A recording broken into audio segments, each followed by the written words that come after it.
পৃথিবীর সব মানুষ তো মুসলমান না। যারা মুসলমান তাদের জন্য প্রশ্ন হচ্ছে ইসলামে জায়েজ কি না জায়েজ। মঞ্জুর ভাই অত্যন্ত চমৎকার ভাবে বলেছেন। আমি যদি মুসলমানদেরকে মানুষের মধ্যে গণ্য করি, সমগ্র মানব জাতিকে যদি বলি, তাহলেও এটি কিন্তু খুব উপাদেয় কোনো বিষয় নয়। যে রাতে আতশবাজি করা হয়, কত হাজার পাখি যে মারা যায়, এরকম নিয়তটা থাকে না। অথচ একটি পাখি বিনা কারণে মারা তো কোনো মানুষের পক্ষে উচিত না, কিন্তু আমরা মেরে দিচ্ছি হাজার হাজারকে। তারপরে রাতভর যে অর্থ অপচয় হয়, অর্থাৎ বারবিকিউ করা হচ্ছে হয়তো ছাদে ছাদে, গৃহে, মাঠে, তার সাথে অশ্লীলতা যোগ হচ্ছে। অশ্লীলতা মানব জাতির কোনো ধর্মে স্বীকৃত নয়, কোনো ধর্মেই না। মানব জাতির জন্য অশ্লীলতা হলো একটি অসুন্দর জিনিস, নিষিদ্ধ জিনিস। সে যেই ধর্মেরই হোক না কেন, সে অশ্লীলতাকে আমদানি করতে পারে না। কিন্তু নববর্ষ উপলক্ষে, বা আসলে নববর্ষ না, আসলে বর্ষ বিদায় উপলক্ষে তারা এটি করে। তো যেটা মঞ্জুর ভাই চমৎকার ভাবে বলেছেন যে এই জীবন থেকে একটি বছর ঝরে গেল, ঝরে যাওয়া সময় মানে হলো আমি একটি বছর মৃত্যুর দিকে এগিয়ে গেলাম। আমার চিন্তা থাকবে এটি যে আমি আমার জীবনকে খরচ করে ফেললাম একটি বছর, সেই বছর আবার আগামীতে আমি তো পাবো না। সুতরাং এই জিনিসটা অবশ্যই ভাবতে হবে। এটা মানবিক দিকটাও খুব গুরুত্বপূর্ণ এবং প্রাকৃতিক দিকটাও গুরুত্বপূর্ণ। ধন্যবাদ, অসংখ্য ধন্যবাদ স্যারকে। আজকের এই অনুষ্ঠানে কিন্তু আমরা এখানে যে বিশিষ্ট অতিথিরা রয়েছেন তাদের কাছ থেকে কিন্তু অনেক শিক্ষণীয় বিষয় শিখতে পারছি, যে এই নতুন বছরে অযথা টাকা নষ্ট না করে, অপচয় না করে, পরিবেশ দূষিত না করে আমরা কিন্তু নতুন বছরে কি করব এই বিষয়ে যদি পরিকল্পনা করি, মহান রবের কাছে যদি শুকরিয়া চাই, বা যেই টাকাগুলো অপচয় করছি এগুলো যদি আমরা গরিব দুঃখীদের দান করি বা দেশের কল্যাণে কাজ করি, এগুলো মনে হয় এর থেকে অনেক বেশি ভালো এবং উত্তম। এবারে আমি একটু কবি জাকির আবু জাফর স্যারকে একটি প্রশ্ন করতে চাচ্ছি। আপনি কবি, অনেক সুন্দর কবিতা লিখেছেন, আমি অনেক কবিতা শুনেছি স্যারের, পড়েছি, শুনেছি আপনাকে একজন গানও লিখেন, আমরা কিন্তু অবশ্যই শুনবো স্যার। তো এই 2024 সাল আমরা বলতে পারি এটি আমাদের একটি বিজয়ের সাল, একটি নতুন পরিবর্তন বা সংস্করণের একটি মহা উদ্যোগ বলতে পারি। তো আপনার মতে এই সম্পূর্ণ বছরটি ঠিক কিরকম ছিল? চমৎকার একটি প্রশ্ন করেছো তুমি, অনেক ধন্যবাদ। আসলে 2024 সাল শুধু নতুন নয়, এটি বাংলাদেশের ইতিহাসে একটি অকল্পনীয় ঘটনা, এবং শুধু বাংলাদেশ নয়, গোটা বিশ্বের ইতিহাসেও এটি একটি নতুন মাত্রা যোগ করেছে। পৃথিবীর অনেক দেশের তরুণ তুমি কে আমি কে বাংলাদেশ বাংলাদেশ বলছে। এটি একটি বিস্ময়কর ঘটনা।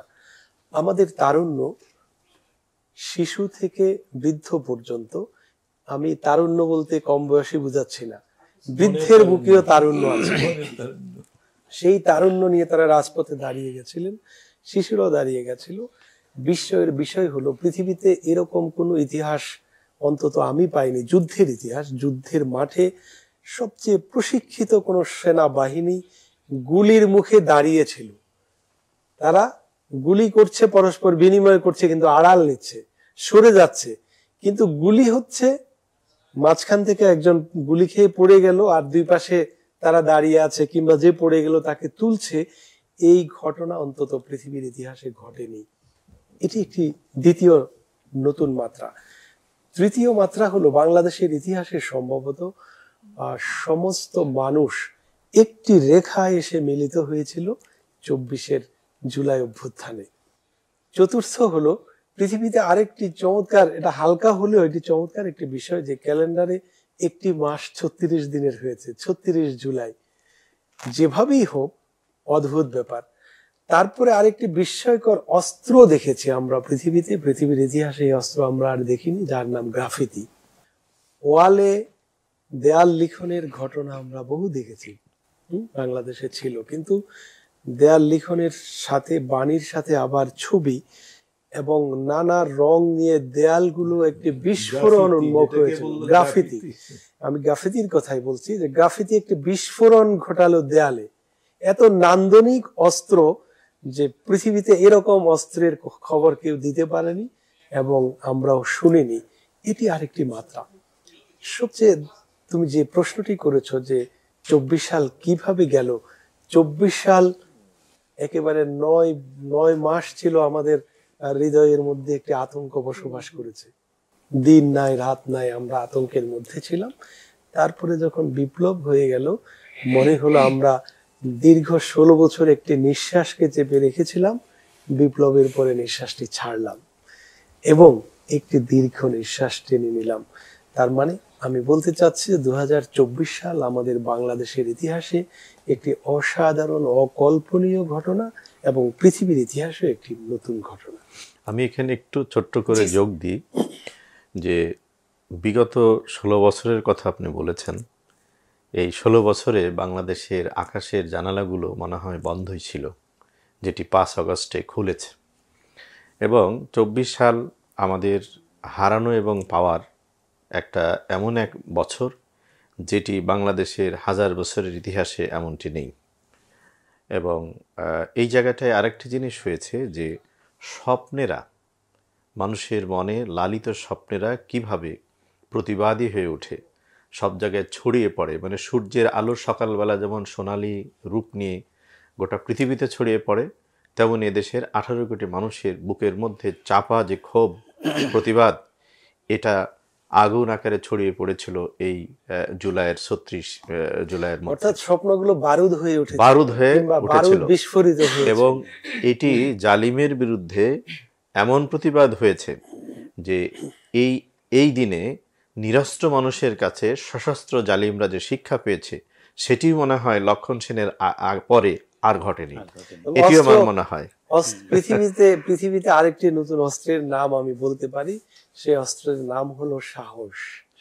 অর্থাৎ হাতে কোনো অস্ত্র নেই, কিন্তু সাহস অস্ত্র হয়ে উঠেছিল।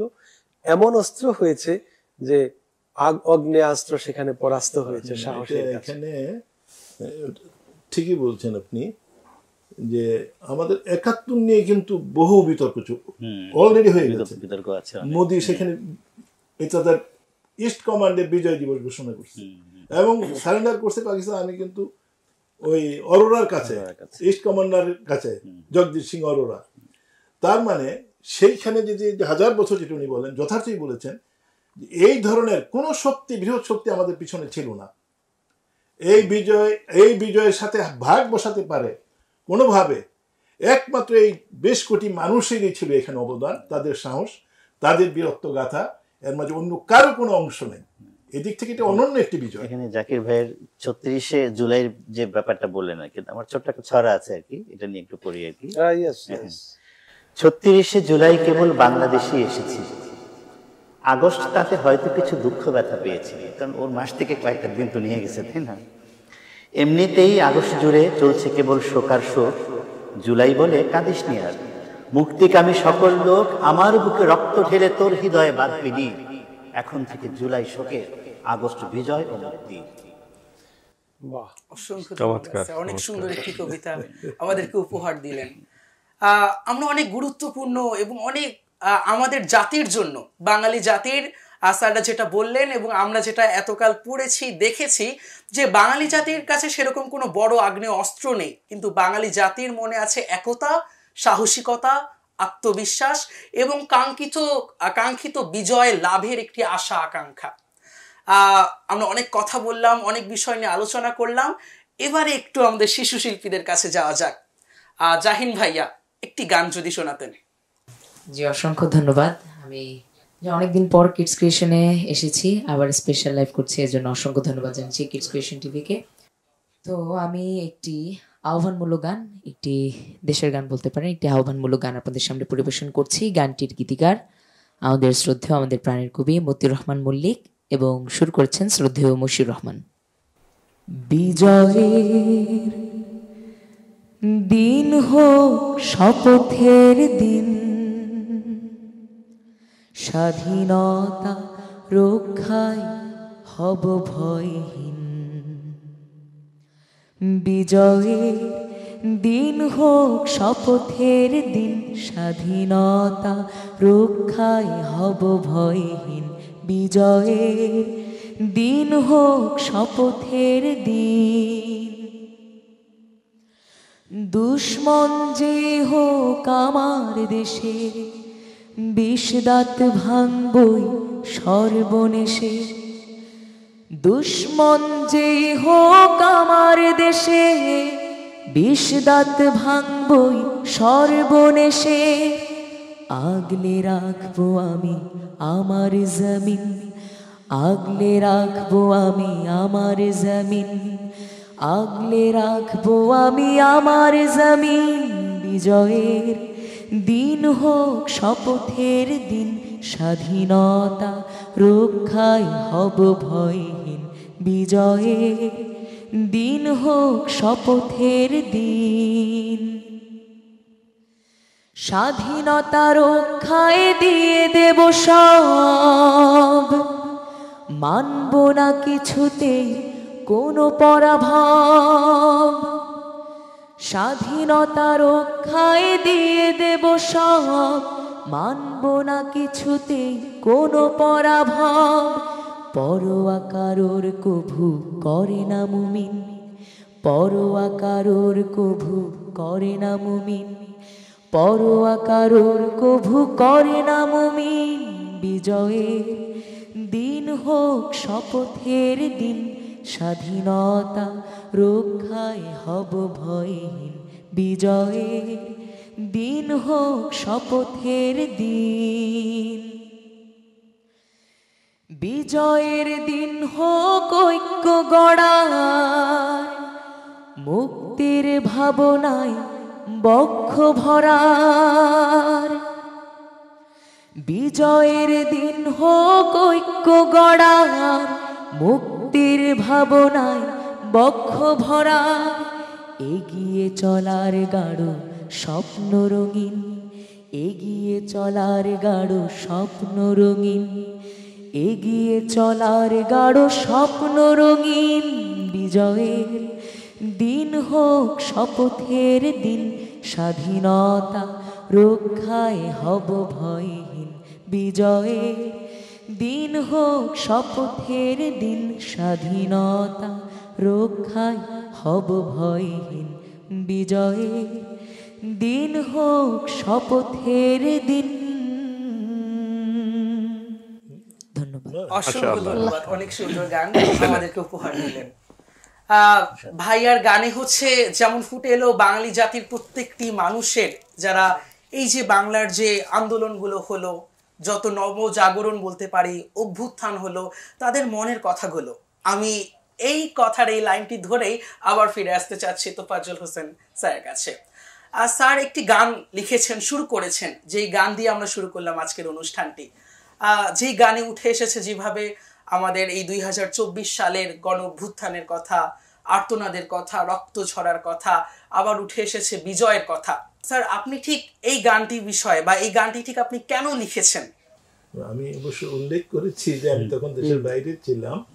তো দেশের বাইরে যদিও থাকি, আমি আমেরিকাতে জ্যাকসন হাইট, টাইম স্কোয়ার, ওখানে প্রচুর ওই আন্দোলনকে সমর্থন করে প্রচুর গ্যাদারিং হতো, যেগুলো, এবং আমেরিকাতে প্রচুর বাংলাদেশের মানুষ আছে, কিন্তু তাদের যে সাপোর্ট ছিল, শুধু আমেরিকা নয়, সারা দুনিয়ায় যত আমাদের প্রবাসী ভাইয়েরা ছিলেন, তারা একদম এই দেশের আমাদের ভাইরা রাজপথে ছিলেন, তারা কিন্তু সবসময় তাদের মন, মেধা, মগজ দিয়ে কিন্তু সবসময় বাংলাদেশের খোঁজ খবর রাখতেন, কারণ প্রত্যেকের ভবিষ্যৎ তো এই মাটি মানুষের সাথে জড়িত।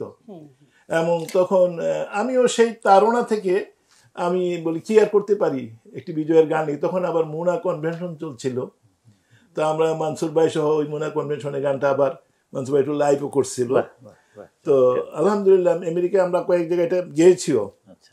তো সেই থেকে এই গানটি লেখা, কারণ আমরা তো তখন রাজপথের উত্তাপ নেওয়ার কোনো সুযোগ ছিল না, কিন্তু এইভাবে আমরা একাত্ম ছিলাম। শুধু আমি না, সারা বাংলাদেশ, সারা দুনিয়ার প্রবাসীরা এই বিপ্লবের সাথে একাত্ম ছিল। যেরকম যেটা বলা হয়েছে যে এটি অনন্য বিজয়, একটি অনন্য, এই ধরনের ঘটনা যে মাহিন সত্যিই বলেছে যে পৃথিবীর কোনো ইতিহাসে, জাকির ভাই বলছেন, এটা সম্ভবত আমি দেখিনি।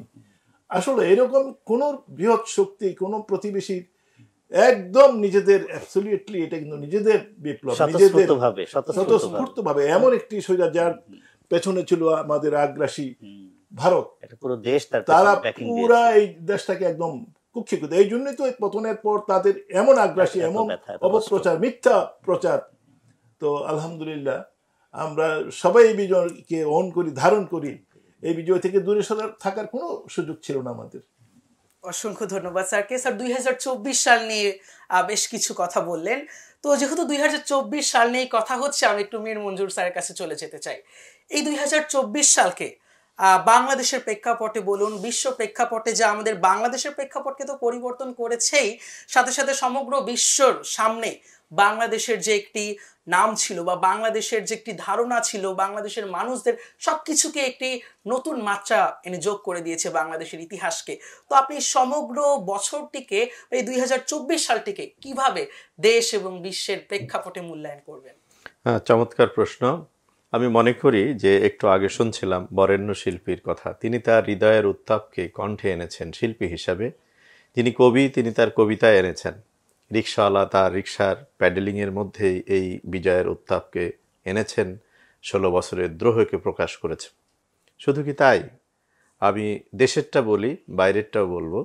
দেশেরটাই এমন ছিল যা আমরা নিকটতীতে দেখি নাই, যে একটা শিশু রাস্তায় নেমে এসেছে। কতটুকু বয়স, সে দেখছে, নির্মমতা সে জানে, কিন্তু তারপরও রাস্তায় এসেছে সে প্রতিবাদ করার জন্য। আমরা শিশুকে অবুঝ বলি, কিন্তু এবার সে ভুলটা আমাদের ভেঙেছে, যে না, শিশু অবুঝ নয়, সে তার জায়গা থেকে যথেষ্ট সে বুঝে, তার মতো করেই বুঝে। আমরা নারীদের ব্যাপারে অবলা বলি, কিন্তু এবারের 24-এর এই প্রতিবাদী আন্দোলনে কোন শ্রেণীর নারীরা অনুপস্থিত ছিল? যে গৃহিণী কোনোদিন বাড়ির বাইরে যায়নি ডাক্তারখানা ছাড়া, তাকেও আমরা রাস্তায় এসে পানি খাওয়াতে দেখেছি সন্তানের মতো করে। এবং মুগ্ধের মতো ছেলেরা, যারা পড়ালেখার বাইরে কোথাও গিয়েছে বলে মনে হয়নি আমার কাছে, তারা এসছে পানি খাওয়াতে। তাদেরকে গুলির মধ্যে, বারুদের মধ্যে, কবির ভাষায় যে বলে যে মৃত্যু দেখে ভয় করে, যে মৃত্যু তাদের জানে, মৃত্যুকে যে বুক পেতে নেয় বাঁচতে তারাই জানে। এবার গোটা জাতি মৃত্যুকে বুক পেতে নিয়েছে। সব বয়সের মানুষেরা বুক পেতে নিয়েছে, সব শ্রেণীর মানুষেরা বুক পেতে নিয়েছে, সকল প্রতিষ্ঠানের ছেলেপেলেরা বুক পেতে নিয়েছে। অর্থাৎ সকল শ্রেণী পেশার মানুষ দেশের মধ্যে 24কে একটা মুক্তির বছর হিসাবে নিয়েছে। এটির সূচনায় কিন্তু আমরা বুঝি নাই। এই আগুনটা অগ্নিস্ফুলিঙ্গের মতোই জ্বলে উঠেছে অল্প কদিন এই 36 জুলাইয়ের ইতিহাসের মধ্যে। তার আগে বোবাকান্না ছিল। 16টা বছর আমাদের ডায়েরির পৃষ্ঠাগুলো জানুয়ারিতে শুরু হয়েছে, ডিসেম্বরে পুরনো হয়ে গেছে, আবার নতুন ক্যালেন্ডার আমাদের টেবিলে এসেছে, কিন্তু কোনো স্বপ্ন আসেনি। বসন্ত এসেছে প্রকৃতিতে, কিন্তু এদেশের মানুষের মনোরাজ্যে সেটি আসেনি। আমাদের কাছে চতুর্দশীর চাঁদের আলো আমাদের কাছে নিষ্প্রভ মনে হয়েছে। আর আমি আগেই বলেছি যে আকাশের জানালাগুলো বন্ধ ছিল, আমরা সূর্যের আলো ভালো করে দেখি নাই। ঠিক বাঙালি জাতির এই অবিস্মরণীয় অর্জন, যেটা আল্লাহ তাআলাই দিয়েছেন, কেবলই আল্লাহ তাআলা দিয়েছেন, এটিকে শুধু আমরা নয়, গোটা পৃথিবী এনজয় করেছে। তবে হ্যাঁ, একটা গ্রুপ এনজয় করেনি, সেটা আমার দেশের মধ্যেও যারা জাতির এই ইচ্ছা এবং স্বপ্নের প্রতিপক্ষ ছিল, তাদের এখনো প্রেতাত্মারা আছে, তারা এটাকে আজও এনজয় করতে পারছে না। ঠিক তাদেরই পারবেও না। আগেই ভালো ছিল গ্রুপ তারা। এবং তাদেরই সারথি যারা আছে বিদেশের মাটিতে, তারা এটাকে ছাড়া গোটা পৃথিবীর মুক্তিকামী মানুষ, মানবতার প্রতি, মানবিকতার প্রতি যাদের ন্যূনতম সেন্স আছে, তারা বাংলাদেশের এটাকে গৌরবগাথা হিসেবে নিয়েছে। এবং আমি মনে করি, আমি পলিটিক্যাল সায়েন্সের রাষ্ট্রবিজ্ঞানের ছাত্র নই, কিন্তু আমি মনে করি যে এই শতাব্দী নয়, গত শতাব্দী এবং এই শতাব্দীর ইতিহাসে রাষ্ট্র ব্যবস্থায় যে মানুষের জন আকাঙ্ক্ষার মাধ্যমে একটা রাষ্ট্রের যে পরিবর্তন আসে, জুলুমের যে নিষ্পত্তি হয়, অন্ধকার যে দূর হয়, সেটি রাষ্ট্রবিজ্ঞানের, গোটা দুনিয়া রাষ্ট্রবিজ্ঞানের ইতিহাসে এটি একটি সফল বিপ্লব হিসাবে আমি মনে করি খোদিত হবে। রুশ বিপ্লব, তারপরে শিল্প বিপ্লব, পৃথিবীতে যত বিপ্লব আমরা পড়ি, তার মধ্যে বাংলাদেশের এই 36শে জুলাইয়ের বিপ্লব আমি আশা করি তার চেয়ে কোনো অংশে কম হবে না, আমি মনে করি। অসংখ্য ধন্যবাদ স্যারকে। সুপ্রিয় দর্শক, আপনারা বুঝতেই পারছেন, গানে, গল্পে, কবিতায়, স্মৃতিচারণে, বিপ্লবের কথায়, নবজাগরণের কথায়, অভ্যুত্থানের কথা একদম জমে উঠেছে আজকের এই স্পেশাল লাইভ অনুষ্ঠান। আমরা আমাদেরকে মীর মঞ্জুর স্যারকে আমরা অসংখ্য ধন্যবাদ জানাচ্ছি। তিনি আমাদেরকে এতক্ষণ তার মূল্যবান সময় আমাদেরকে দিয়েছেন, আমাদের সাথে কথা বলেছেন, আমাদেরকে নানা গুরুত্বপূর্ণ বিষয় তার জ্ঞান থেকে আমাদেরকে উপহার দিয়েছেন। আমি স্যারকে অসংখ্য ধন্যবাদ জানাচ্ছি। এবার একটু আমাদের স্যারকে কিছু বিশেষ গুরুত্বপূর্ণ কাজের জন্য বিদায় নিতে হবে। আমরা স্যারকে বিদায় দিচ্ছি, একটু বিরতিও নিচ্ছি। তবে এই বিরতি কিন্তু বিরতি নয়, কিছুক্ষণের মধ্যে আমরা ফিরবো আরো নতুন গান নিয়ে, গল্প নিয়ে, আড্ডা নিয়ে। তবে স্যার যাচ্ছেন, তবে আমাদেরকে উপহার দিয়ে যাচ্ছেন আরেকজন নতুন মানুষের সাথে। আমরা আলোচনা করব, আলাপ করব, গল্প করব আরেকজন নতুন মানুষের সাথে। আমাদের এই 36-এ যে আন্দোলনটা যেটা হলো, এই গণ অভ্যুত্থান, এই বৈষম্য বিরোধী ছাত্র আন্দোলনের একজন সহ সমন্বয়ক, তিনি আমাদের এই অনুষ্ঠানে বিরতির পরে যুক্ত হচ্ছেন। তাই আপনারা আমাদের ছেড়ে যাবেন না, আমরা কিছুক্ষণের মধ্যেই আসছি। আসসালামু আলাইকুম।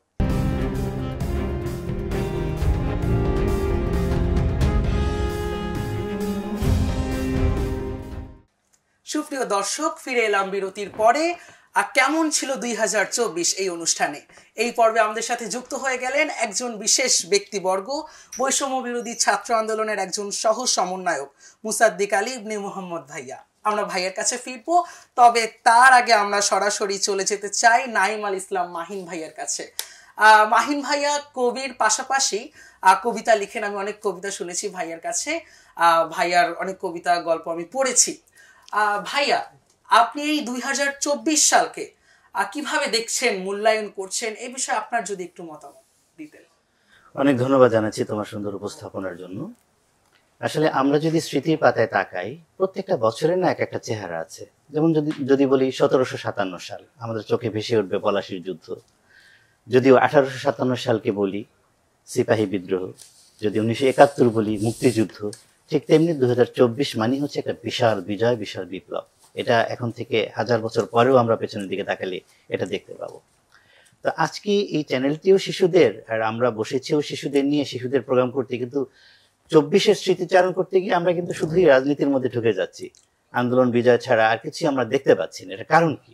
তো এটার কারণ এইভাবে বলা যায় যে আসলে এই বিজয়টা শিশুদের, এবং শিশু থেকে যারা কৈশোরে পদার্পণ করেছে, তরুণ হয়েছে, তারা এই বিজয়টা অর্জন করেছে, তাদের মাধ্যমে বিজয় অর্জিত হয়েছে। একটু আগে যদি আমি ফিরে যাই, 2018 সালে এখানে কিন্তু একটা অনেক বড় একটা আন্দোলন হয়েছিল, সড়ক আন্দোলন।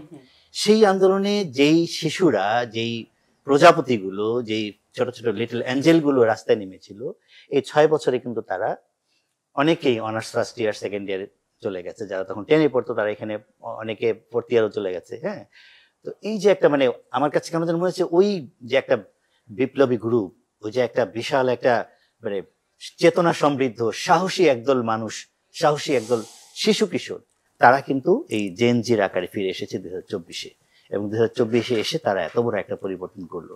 এখন আমরা স্মৃতিচারণ করতে গেলে আমরা শিশুদের প্রোগ্রামেও আমরা তাদের কথাই আনা ছাড়া আমাদের গতি নেই। কারণ এই আন্দোলন করেছে শিশু কিশোরেরা, যুবকেরা, তরুণেরা, এবং এই আন্দোলনে সবচেয়ে বেশি রক্ত দিয়েছে শিশুরাই। এমনকি মায়ের কোলে থাকা শিশুরাও এই আন্দোলনে রক্ত দিয়েছে। এক্ষেত্রে আমার একটা ছড়া আমি তখন লিখেছিলাম। আসলে প্রতিদিনই তো তখন রক্তক্ষরণ হতো। আমার কবি আছেন, কবি তো রক্তক্ষরণ আরো বেশি হয়। কবি, সাহিত্যিক, শিল্পী, যে আমেরিকা বসে ভাইয়া, যে ভাইয়ের কথা আমার একটু বলতেই হয়, যে ভাইয়া তো শুধু গীতিকারই নন, সেই গানের সুরও নিজে করেন এবং নিজে গেয়ে দেন। এটা কিন্তু একটা মানে অবিস্মরণীয় ব্যাপার, এটা সবাই পারে না। আল্লাহ তাকে আরো অনেকদিন বাঁচিয়ে রাখুন, দোয়া কামনা করি আর কি। হেলিকপ্টার থেকে যেভাবে একটি শিশুকে, একাধিক শিশু এভাবে কিন্তু শহীদ হয়েছে।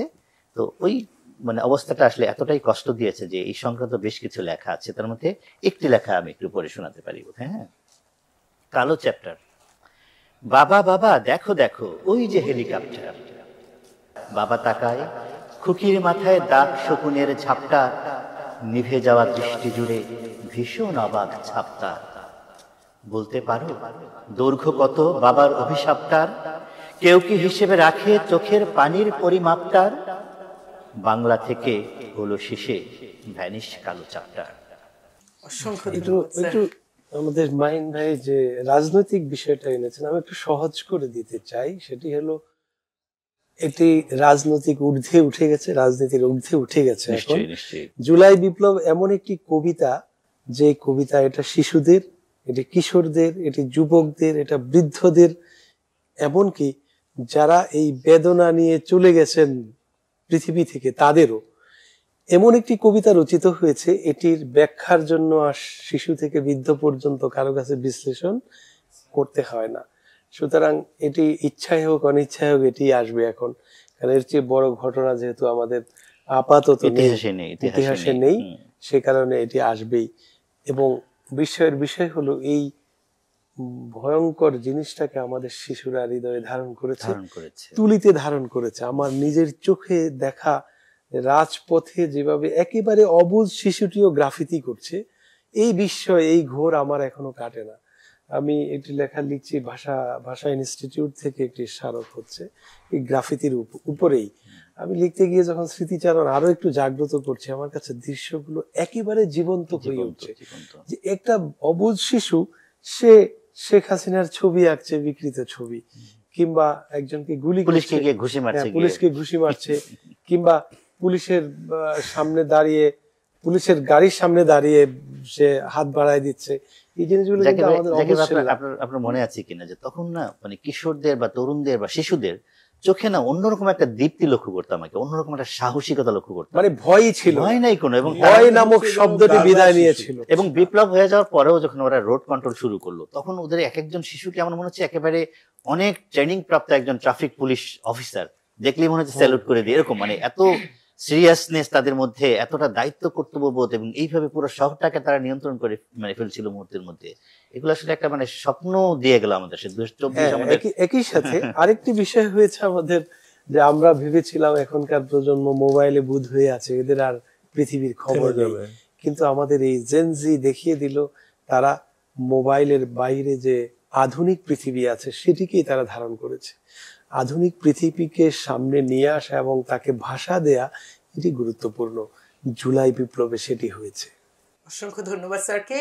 কথা হচ্ছে আমাদের এই 2024-এর বিপ্লবকে নিয়েই, গণ অভ্যুত্থানের এই বিষয়গুলোকে নিয়েই, বৈষম্য বিরোধী ছাত্র আন্দোলনকে নিয়েই।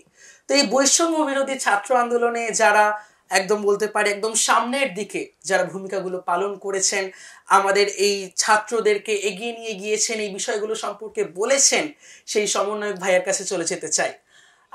ভাইয়া, আপনারা যে আন্দোলনটি সর্বপ্রথম শুরু করেছিলেন, আমাদের যে চাকরি স্তরগুলোতে যে কোটাটি রয়েছে, অর্থাৎ আমাদের যে চাকরির ক্যান্ডিডেটস যারা রয়েছেন তাদের মধ্যে যে বৈষম্যটি করা হয়, এই বৈষম্যটির বিরুদ্ধে আপনারা মূলত এই আন্দোলনটি শুরু করেছিলেন, একটি শান্তিপূর্ণ আন্দোলন শুরু করেছিলেন।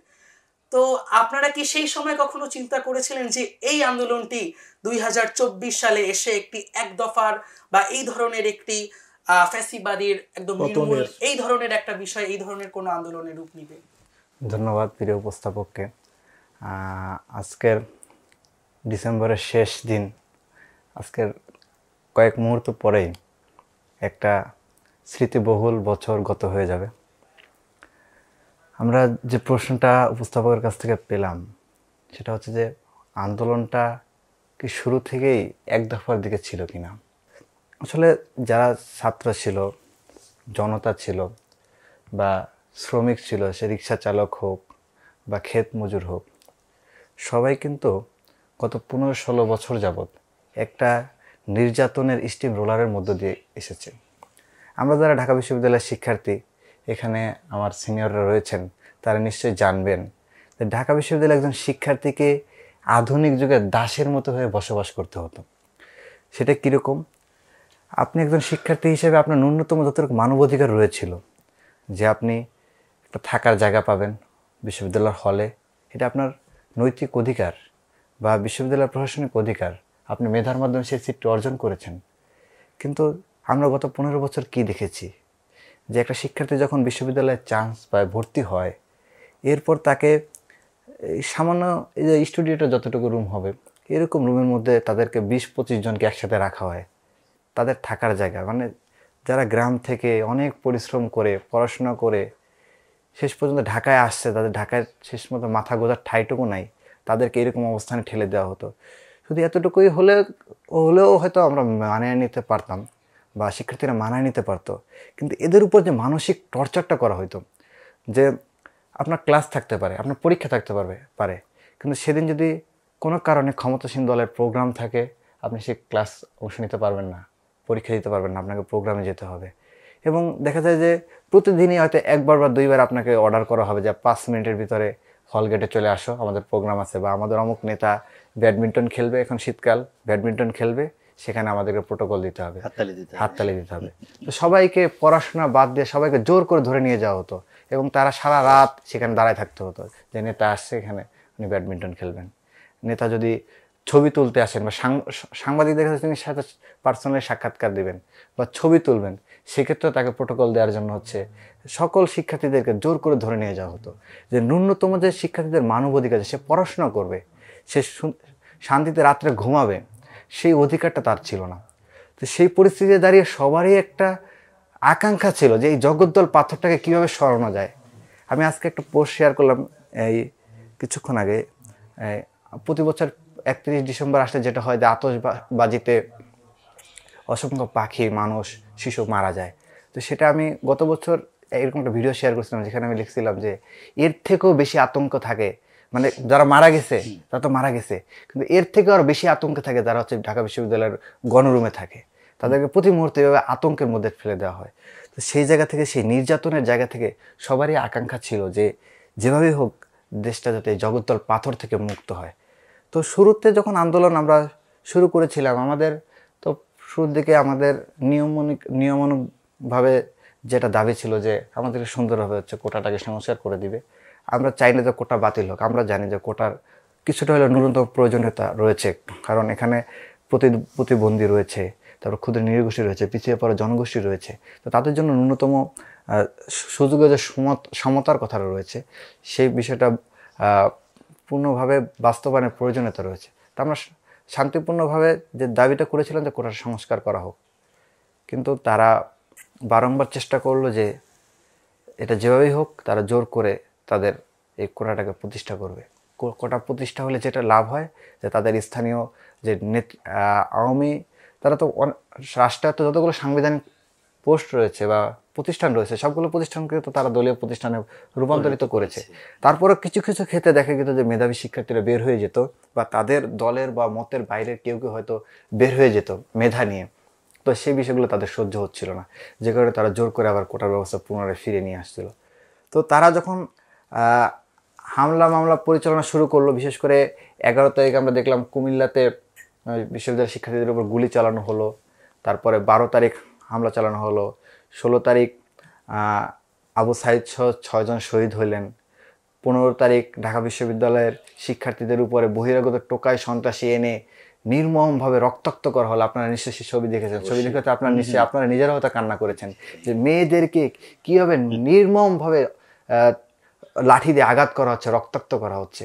সেই ছবি দেখে কোনো মানুষই স্থির থাকতে পারেনি।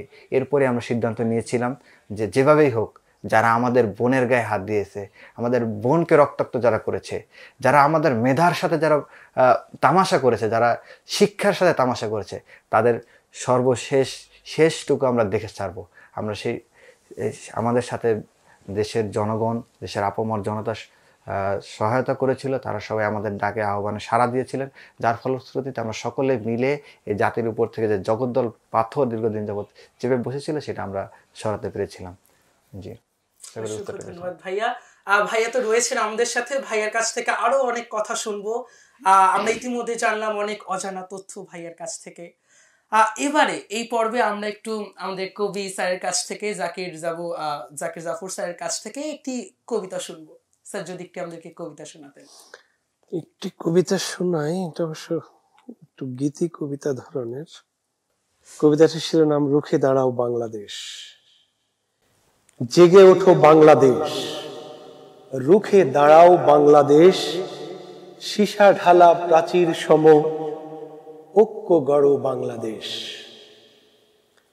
রক্তে এখন বারুদ ঢালো, প্রতিবাদের আগুন জ্বালো, কালো হাতের থাবা ভেঙে রাহু করো শেষ, বজ্র কণ্ঠে হাঁকাও মিছিল মুক্ত বাংলাদেশ। ঐক্যবদ্ধ বাংলাদেশ, সংঘবদ্ধ বাংলাদেশ, মধ্যরাতে তারুণ্য আজ জমায় সমাবেশ, রক্ত ঢেলে রক্ষা করে প্রিয় বাংলাদেশ। বাংলাদেশের শত্রু যারা, ঐক্য দেখে পাগল তারা, দখলদারির ধ্বংস দেখে ছিঁড়ছে মাথার কেশ, তাদের চোখে ধুন্ধুমারি এ কোন বাংলাদেশ। ডান কি বামের গন্ধ ভুলে এক কাতারে একটি কুলে, সকল কিছুর ঊর্ধ্বে এখন স্বাধীনতার রেশ, আনন্দময় বিস্ময় এক নতুন বাংলাদেশ, মুষ্টিবদ্ধ বাংলাদেশ, স্বপ্নলব্ধ বাংলাদেশ, ভবিষ্যতের জন্য হবে সুখের পরিবেশ, এই পৃথিবীর মধ্যে হবে শ্রেষ্ঠ বাংলাদেশ। মাশাআল্লাহ, অসংখ্য ধন্যবাদ স্যারকে। সম্পূর্ণ আমাদের এই 2024 সালের প্রত্যেকটি বিষয়কে যেন একটি কবিতার মাধ্যমে তিনি আমাদের সামনে তুলে ধরলেন। এবারে শাফির কাছে চলে যাব, একটি গান প্লিজ। ধন্যবাদ মুরাদুস সালিহিন ভাইকে। আমি এ পর্যায়ে একটি দেশি গান পরিবেশন করছি, যার কথা শ্রদ্ধেয় বেলাল হোসেন নুরি এবং সুর মাহফুজ বিল্লাহ শাহী। বাংলাদেশের বিজয় মানে লাল সবুজের জয়, বাংলাদেশের বিজয় মানে লাল সবুজের জয়, এ বিজয় তোমার আমার, এ বিজয় তোমার আমার, এ বিজয় তোমার আমার, বর্ণচোরা অন্য কারো নয়।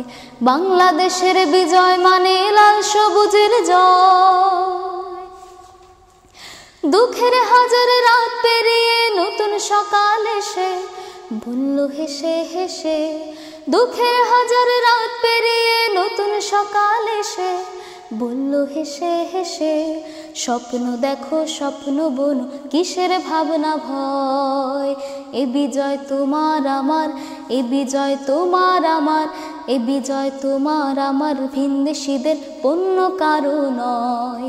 বাংলাদেশের বিজয় মানে লাল সবুজের জয়, বুকের মাঝে বয়ে বেড়ায় স্মৃতির বারুদ, নদী নদী জ্বলবে আবার দখলদারের আঘাত আসে যদি, বুকের মাঝে বয়ে বেড়ায় স্মৃতির বারুদ, নদী নদী জ্বলবে আবার দখলদারের আঘাত আসে যদি, শিকল ভাঙা শ্বেত কবুতর স্বাধীন আকাশ জুড়ে বলল উড়ে উড়ে, শিকল ভাঙা শ্বেত কবুতর স্বাধীন আকাশ জুড়ে বলল উড়ে উড়ে, দূর আগামীর খাতায় আঁকো আপন পরিচয়, এ বিজয় তোমার আমার, এ বিজয় তোমার আমার, এ বিজয় তোমার আমার, স্বার্থলোভী বন্য কারো নয়। বাংলাদেশের বিজয় মানে লাল সবুজের জয়, এ বিজয় তোমার আমার, এ বিজয় তোমার আমার, এ বিজয় তোমার আমার, বর্ণচোরা অন্য কারো নয়, এ বিজয় তোমার আমার, স্বার্থলোভী বন্য কারো নয়, এ বিজয় তোমার আমার, ভিনদেশীদের পণ্য কারো নয়। বাংলাদেশের বিজয় মানে লাল সবুজের জয়। অসংখ্য ধন্যবাদ। বিজয়ের গান শুনলাম, তো যেহেতু বিজয়ের কথা হচ্ছে আমরা একটু আমাদের সহ সমন্বয়ক ভাইয়ের কাছে চলে যেতে চাই। তো বিজয় মানে বাংলাদেশের যে নতুন বিজয় 5ই আগস্ট যেটা হলো বা 36শে জুলাই, তো আমরা যখন ওই সময় যখন আমরা ছিলাম, আমরা খবরে দেখেছিলাম যে সমগ্র বাংলাদেশের মানুষকে বলা হয়েছিল যে তোমরা 6 আগস্ট সবাই ঢাকায় জমায়েত হও, আমরা একত্রিতভাবে আগাবো। তো এই নির্দেশনাটাকে পরবর্তীতে ঠিক যে এগিয়ে আনা হলো, যে আমরা 6 আগস্ট থেকে 5 আগস্ট করা হলো, যে আমরা 5 আগস্টে জমায়েত হব। তো এই বিষয়টি কেন হলো, যদি এই বিষয়ে কিছু বলতে। আমরা যখন 4 তারিখে দাঁড়িয়ে এই ঘোষণাটা দিচ্ছিলাম যে মাস্ট টু ঢাকা, আপনাদের সবাইকে ঢাকা আসতে হবে, ওই পরিস্থিতি কিন্তু আমাদের মধ্য থেকে ইতিমধ্যেই প্রায় 3 থেকে 4 শতাধিক তাজা তাজা প্রাণ বাগানের শ্রেষ্ঠ গোলাপগুলো ঝরে গিয়েছে। আমাদের কিন্তু তখন ফিরে আসার কোনো সুযোগ ছিল না। বিশেষ করে 16-17 তারিখের পর থেকে অবশ্য আমাদের ফিরে আসার কোনো সুযোগ ছিল না, কিন্তু 4 তারিখ তখন আমরা একেবারে দেওয়ালে যতটা পিঠ থেকে গেলে মানে আর পিছনে যাওয়ার সুযোগ থাকে না, আমরা সেখানে চলে গেছিলাম।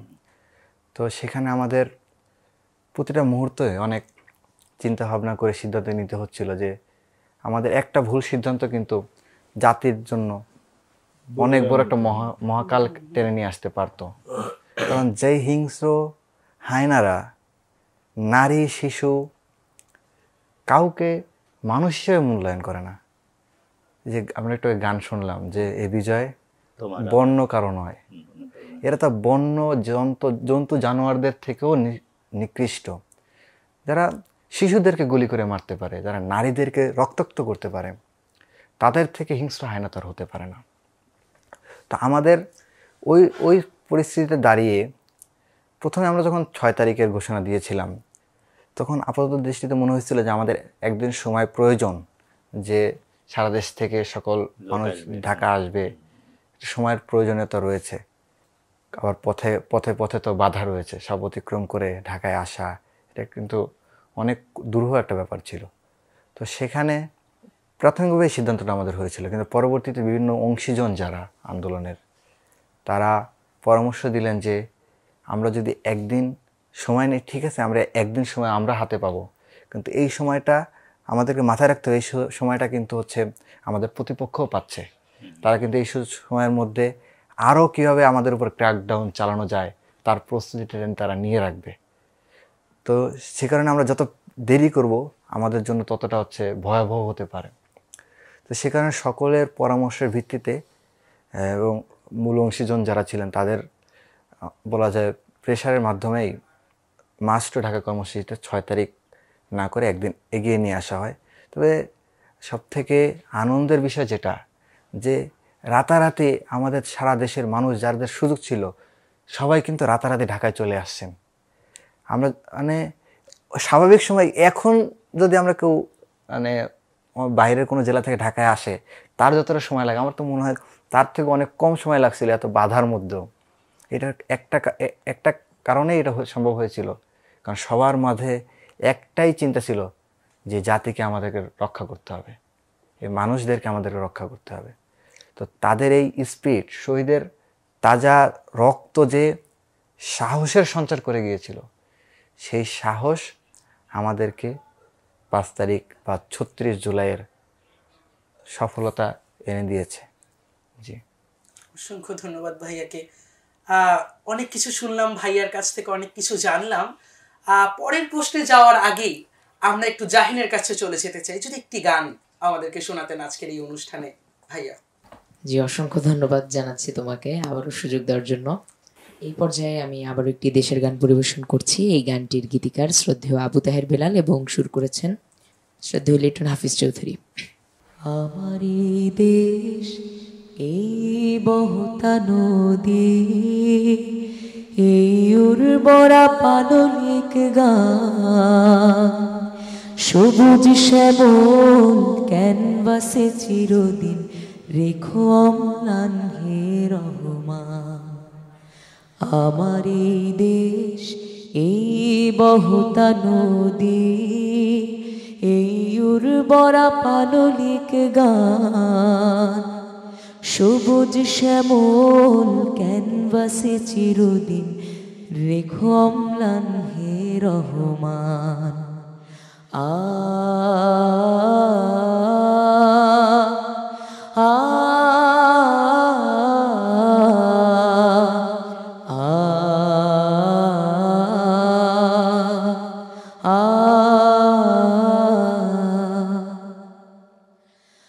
আমন ধানের চিরচেনা গন্ধ, কলমিলতার হাসি হাসি মুখ, দক্ষিণ হাওয়ার রূপবতী ছন্দ, জাম কোড়াবার মুঠো মুঠো সুর। আমন ধানের চিরচেনা গন্ধ, কলমিলতার হাসি হাসি মুখ, দক্ষিণ হাওয়ার রূপবতী ছন্দ, জাম কুড়াবার মুঠো মুঠো সুখ। শত দুর্যোগ বিভীষিকা বাণী, প্রজ্জ্বল রেখো হে দয়াবান। আ আ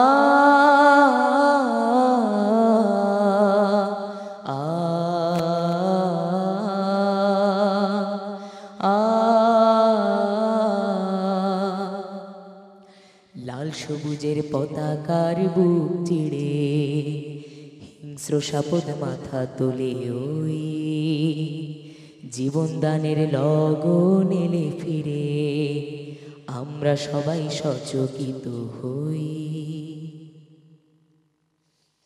আমন ধানের চিরচেনা গন্ধ, কলমিলতার হাসি হাসি মুখ, দক্ষিণ হাওয়ার রূপবতী ছন্দ, জাম কুড়াবার মুঠো মুঠো সুর, আমন ধানের চিরচেনা গন্ধ, কলমিলতার হাসি হাসি মুখ, দক্ষিণ হাওয়ার রূপবতী ছন্দ, জাম কুড়াবার মুঠো মুঠো সুখ, শত দুর্যোগ বিভীষিকা বাণী, প্রজ্জ্বল রেখো হে দয়াবান আমার এই দেশ, এই বহতা নদী, এই উর্বরা পাললিক গান, সবুজ শ্যামল ক্যানভাসে চিরদিন রেখো অম্লান হে রহমান। আ আ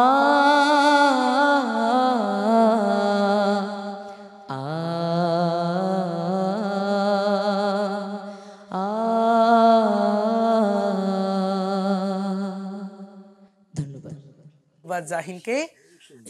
অনেক সুন্দর গান গেল। জাহিনের এই গানের পরই আমি চলে যেতে চাচ্ছিলাম তোফাজ্জল হোসেন খান স্যারের কাছে।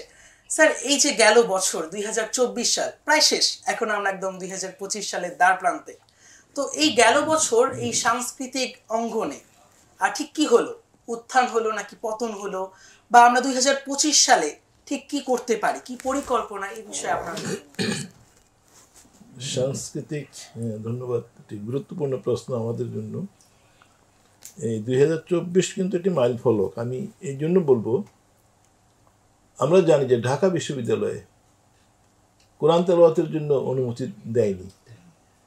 সেই বিশ্ববিদ্যালয়ের বুকে কিন্তু এবার কাওয়ালি সন্ধ্যা, ইসলামী গান, ইসলামী ওয়াজ, স্কলাররা যে এখানে ওয়াজ করেছেন, এই যে একটি পরিবর্তন, এটি কিন্তু খুব বড় একটি অর্জন আমি মনে করি। এই বিপ্লবের বড় একটি অ্যাচিভমেন্ট যে আমাদেরকে কিন্তু, যারা আমাদেরকে এই ফ্যাসিস্টকে সহায়তা করে রেখেছিল, তাদের মেন এজেন্ডাই ছিল এই দেশে ইসলামকে উৎখাত করা।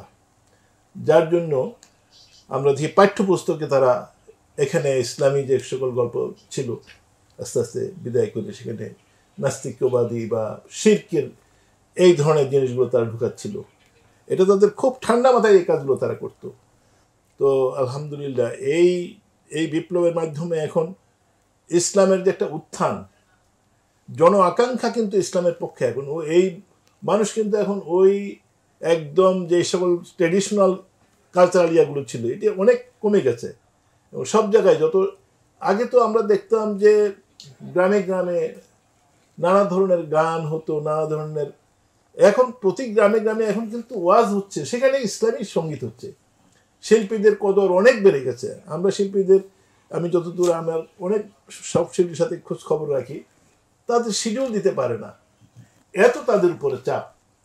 তো এই যে উত্থান, এইটা ইনশাল্লাহ আমরা সেটা জানি, ঐতিহাসিকভাবে এই কথাটা আমরা জানি যে যখন এই দেশকে ইসলামের উপর ভিত্তি করে কিন্তু আমাদের 47-এ আমরা এই পূর্ব পাকিস্তান হয়েছিল, এটার মূল ভিত্তিটাই ছিল ইসলাম।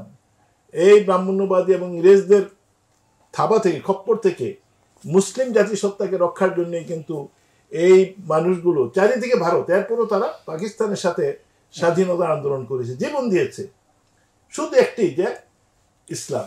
এবং এখনো যারা আমাদের অনেক স্কলার এটাই বলেন যে এই দেশের স্বাধীনতার একমাত্র গ্যারান্টি হচ্ছে ইসলাম। ইসলাম না থাকলে এখানে স্বাধীনতার আর কোনো রক্ষা কবচই থাকবে না। তাহলে আমার পশ্চিমবাংলার সাথে ওদের সাথে আমার কোনো ডিফারেন্স থাকবে না। এবং ওরা সেই নীল নকশা অনুযায়ী তারা কাজ শুরু করেছিল। আমাদের দেশের বুদ্ধিজীবী বলো, আমাদের দেশে যে সকল লেখালেখি যারা করে, সাহিত্য, এই প্রথম আলো, ডেইলি স্টার, এরা এই কাজগুলো তাদেরকে প্যাট্রোনাইজ করছে। আমরা সেই সকল খবর এখন সবই বেরিয়ে আসতেছে। তো আলহামদুলিল্লাহ আমার মনে হয় যে এখন আমাদের জন আকাঙ্ক্ষার প্রতি সম্মান দেখে এই দেশের এখন যাদের এই প্রভাব প্রতিপত্তির জন্য তারা এত কিছু, তাদের একটি পুতুল সরকার বানিয়ে রেখেছিল, যারা এই প্রভাব প্রতিপত্তিকে আমাদের নিশ্চিহ্ন করা পর্যন্ত আমাদেরকে এই সংগ্রাম চালিয়ে যেতে হবে। এবং এটাই হচ্ছে এই জনগণের দাবি, এটি হচ্ছে জন আকাঙ্ক্ষা। অসংখ্য ধন্যবাদ স্যারকে। আমরা আজকের এই স্পেশাল লাইভ অনুষ্ঠানটি আসলে অনেক বিশেষ এবং স্পেশাল হয়ে উঠছে। আমরা অনেক গান শুনলাম, কবিতা শুনলাম, অনেক বক্তব্য শুনলাম, অনেক জানা অজানা কথা শুনলাম।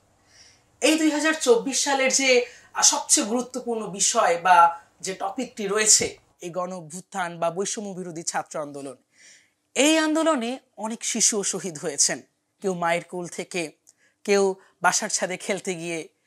এই সকল শিশু যারা শহীদ হয়েছেন এই বিষয়ে একটি ডকুমেন্টারি এখন আমরা দেখব। সোনার পাখিরা একে একে উড়ে যায়, ভেঙে ভেঙে হৃদয়ের সকল বাঁধন।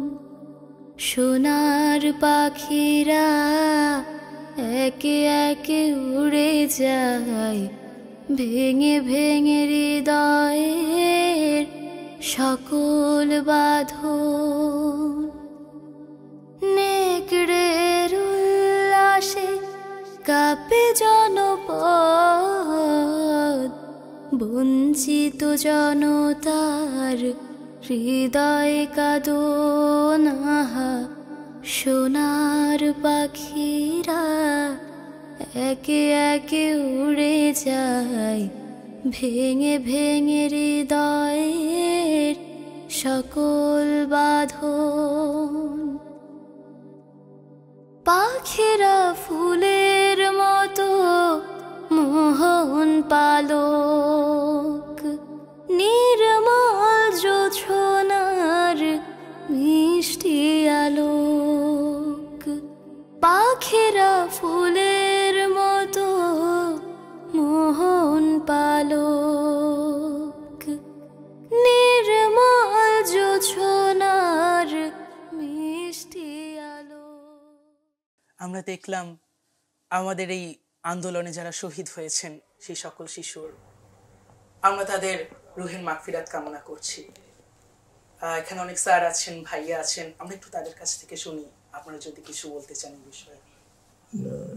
ইতিমধ্যেই আমাদের আলোচকরা এটা বলেছেন যে একটি অনন্য সাধারণ বিপ্লব ছিল, যেখানে এতগুলো শিশু, আমরা একটু আগেই যে দৃশ্য দেখলাম, যে আসলে এটা কি ভাবা যায়? কত নিষ্ঠুর হলে এভাবে শিশুদের হত্যা করা যায়। যদি এই শিশুদের হত্যার খবর তারা সাথে সাথে পেয়েছে, তারপরেই তো তারা যদি মানবিক সামান্যতম তাদের মধ্যে থাকতো, তাদের স্টপ করতো। কিন্তু না, তাদের ক্ষমতার মোহে তারা এতটাই অন্ধ ছিল। তবে এটাও ঠিক, এদেরকে যুগ যুগ ধরে মানুষ সেই নমরুদ ফেরাউদের মতো স্মরণ করবে এবং ঘৃণা করবে। এটাই হচ্ছে এই শিশুদের প্রতি যাদের সদয় হয় না, এটা তো মানুষ না। এটির এই রহস্যটা আসলে সূরা নামের মধ্যে মহাগ্রন্থ আল কোরআনে আছে। উলাইকা কালা নাম বালহুম আদাল। আল্লাহ বলছেন যে এরা হলো চতুষ্পদ জন্তুর মতো, বরং তার চেয়েও নিকৃষ্ট। তার মানে যারা এই অবস্থায় পৌঁছে যায় তারা আর মানুষ থাকে না। এরা মানুষ নামের দানব, মানুষ নামের কোনো ভয়াল প্রাণী, যাদের কাছে শিশু, নারী, বৃদ্ধ, যুবক এরা বেঁচে থাকার অধিকারই রাখে না।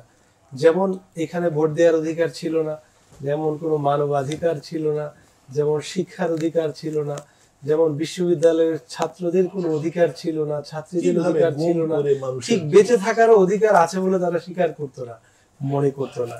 সে কারণে তারা এটি ভেবেছে।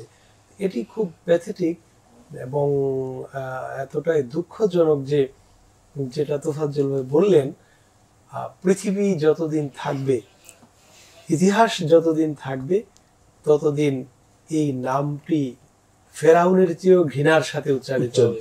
কারণ ফেরাউন এত শিশুকে খুন করেনি না, ফেরাউন এত মানুষকে গুম করেনি, গুম হয়নি ফেরাউনের সময়, এত অত্যাচার নির্যাতন হয়নি। যাই হোক, তো আমি মনে করি এই প্যাথেটিক ঘটনা এবং শিশুদের আত্মদানের কারণে আমরা বিজয় পেয়েছি। আমি একটু অ্যাড করতে চাই, সেটা হলো যে কবি মতিউর রহমান মল্লিক যেমন বলেছেন যে রক্তই মূলত শক্তি, রক্তে রক্তে দেশ ছেয়ে গেলে তারপর এসে যায় জনতার মুক্তি। একটা শিশুর এরকম মৃত্যু দেখে আমাদের ভিতরে যে আগুন জ্বলে উঠেছে। বাসায় কেউ বসে থাকতে পারেনি, না কোনো মা বসে থাকতে পেরেছে, না কোনো বাবা বসে থাকতে পেরেছে, বুড়ো দাদুরা পর্যন্ত রাস্তায় নেমে গেছে। তো এই যে একটা শক্তি, সমন্বয়ক বলেছে যে একটা টেনশন ছিল যে 5 তারিখে যদি দেয় তাহলে দেশের মানুষ কিভাবে আসবে। বিজয়ের দিন আমি যখন দেখলাম গণভবনে 3 ধরনের কোনো রাস্তায় জায়গা নেই, আমি তখন কল্পনা করলাম, আচ্ছা এই মুহূর্তে সুদূর জয়পুরহাট শহরের কি অবস্থা, এবং আমি কল্পনা দেখতে পাচ্ছি ওইখানেও এরকম লোকারণ্য, বরিশাল, পটুয়াখালী, বরগুনা, কোথায় লোক নেই, কেউ আসেনি, কারো আসার দরকার হয়নি। ঢাকা শহরের মানুষ সব রাস্তায় নেমে গেছে এবং ঝাঁকে ঝাঁকে নেমে এসেছে, এবং আশেপাশের জেলা থেকে যারা যাত্রা বাড়ি থেকে ঢুকতে চেয়েছে, সেদিন যারা শহীদ হয়েছে তাদের কথা ভাবলে আসলে কষ্টে বুক ফেটে যায়। সেদিনও অনেকে, এবং অনেক মানে সেই ফ্যাসিস্ট প্রধানমন্ত্রীকে রক্ষাকারী অনেক বাহিনী যাওয়ার সময় অনেকে গুলি করে হত্যা করে চলে গেছে, এবং এতে শিশুরা আসলে অনেক ক্ষতিগ্রস্ত হয়েছে। এরকম শিশু মৃত্যুর ইতিহাস এবং শিশুদের হত্যাকাণ্ডের ইতিহাস আমার মনে হয় কোনো হিংস্র বাহিনী ইতিপূর্বে করেনি কখনো। এটাও আমাদের জন্য একটা ইতিহাস হয়ে থাকবে। শিশু মৃত্যু যেটা বললেন, এরকম ধরনের ভয়ানক কাজ, হত্যাকাণ্ড আসলেই এখন পর্যন্ত আমিও দেখিনি বা ইতিহাসে কোথাও আমরা দেখিনি। আমাদের একজন সহ সমন্বয়ক ভাইয়া আছেন যিনি এই সকল বিষয়গুলো একদম কাছ থেকে দেখেছেন, একদম সেই মাঠে দাঁড়িয়ে দেখেছেন, লড়াকু সৈনিক। ভাইয়া আপনি যদি এই বিষয়ে কিছু। আন্দোলনে কিন্তু মানে শুরুতে মানে বিশ্ববিদ্যালয়ের যারা শিক্ষার্থী ছিল তারাই কিন্তু আন্দোলনে অংশগ্রহণ করেছিল শুরুর দিকে, কিন্তু বিশেষ করে 15 জুলাইতে যখন ঢাকা বিশ্ববিদ্যালয়ের শিক্ষার্থীদের উপর হামলা করে, বর্বরোচিত হামলা করে রক্তাক্ত করা হলো, তখন আসলে কেউ ঘরে বসে থাকতে পারেনি। ছোট ছোট শিশুরা বলেন আর বৃদ্ধ বনিতা বলেন, সবাই কিন্তু রাজপথে নেমে এসেছিল। শিশুরা কিন্তু মানে বাড়িতে কিছু না বলে বাসা থেকে বের হয়ে আসছে যে আমাদের ভাইয়েরা মার খাচ্ছে, রক্তাক্ত হচ্ছে, আমিও যাব। এই যে আকাঙ্ক্ষা, আমি অসংখ্য শিশুর কথা শুনেছি যাদের শরীরে প্রায় 70-72টা গুলি লেগেছে। মাদ্রাসার একটা শিক্ষার্থী আজিমপুরে শহীদ হয়েছে, খালিদ সাইফুল্লাহর নাম, তার প্রায় 72টা গুলি লেগেছে তার শরীরে। সে কিন্তু মানে এমন না যে সে হয়তো পথে ঘাটে দাঁড়ায় ছিল, তাকে গুলি করে মারা হয়েছে, বিষয়টা এমন না। এই শিশুটার মধ্যেও এই বোধচিত্তটা ছিল যে আমাকে আন্দোলন করতে হবে। সে কিন্তু আন্দোলনে নেমে রাজপথে শহীদ হয়েছে। আবার আমরা দেখেছি অনেক শিশু যারা ঘরের মধ্যে বসেছিল, দরজা জানালা বন্ধ করতে গেছে, হেলিকপ্টার থেকে স্নাইপার শুট করে তাকে গুলি করে দেওয়া হয়েছে। রিয়া গ্রুপের কথা আমরা শুনছি। তো আসলে এরা এরকম হওয়ার কারণটা কি? এরকম হওয়ার কারণটা হচ্ছে এই আওয়ামী ফ্যাসিস্ট যখন 2009 সালে ক্ষমতায় এসেছে, এরপরে তারা যতটাই ক্ষুদ্র ক্ষুদ্র অপকর্ম করেছে তাদেরকে কেউ থামায় নাই।